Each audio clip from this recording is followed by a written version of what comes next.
Haleluya. Leo nataka nikufundishe kwamba imani ni kuwa na picha ya jambo kabla halijatokea.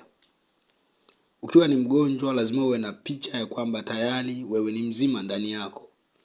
Yaani ndani yako usiwe na kujiona kifo chako. Unajua kuna watu wakiambiwa ana tatizo tu tayari anaona amekufa. Mjamzito akiambiwa tu mwanao njia tayari anajiona anafanyiwa operation. Huko ni kukosa imani. Ngoja nikuonyeshe imani ya huyu mwanamke ambaye alitoka damu miaka 12. Ukisoma Marko sura ya 5. Kitabu cha Marko sura ya 5. Tuanzie mstari wa 25. Na mwanamke mmoja mwenye kutoka damu muda wa miaka 12 na kuteswa mengi kwa mikono ya matabibu wengi, amegharamiwa vitu vyote alivyonavyo, kusimfae hata kidogo, bali hali yake ilizidi kuwa mbaya. Huyu ni mwanamke ambaye miaka 12 anapitia matatizo. Uwezekano wa kukata tamaa alikuwa nao, lakini miaka 12 yote tunaona hakukata tamaa. Sasa ukiendelea kusoma kwenye Marko 28, kwenye mstari wa 28, maana alisema nikiagusa mavazi yake tu nitapona.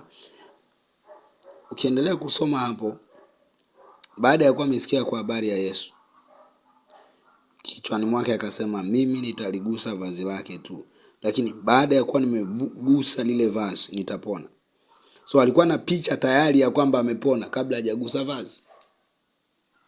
Kuna tofauti ya mtu ambaye alikuwa anaamini na mtu asiyeamini. Tunaona hapa imani ya huyu mwanamke ilikuwa kubwa. Na hili linapaswa litufundishe kitu.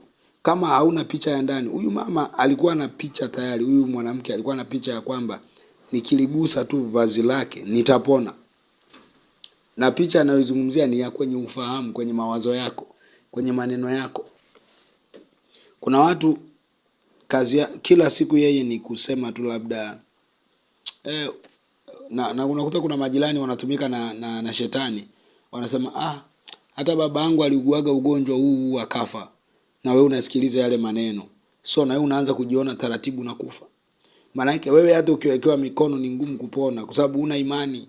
Tayari una picha ya kifo ndani yako, sio picha ya kupona. Haleluya. Ndio maana ukiendelea kusoma, baada ya kuwa yeye ameshika lile vazi, ile damu ilikatika. Afu Yesu akamjibu nini? Kwenye mstari wa 34, akamwambia binti, imani yako imekuponya. Enenda zako kwa amani, uwe mzima, usiwe na msiba wako tena.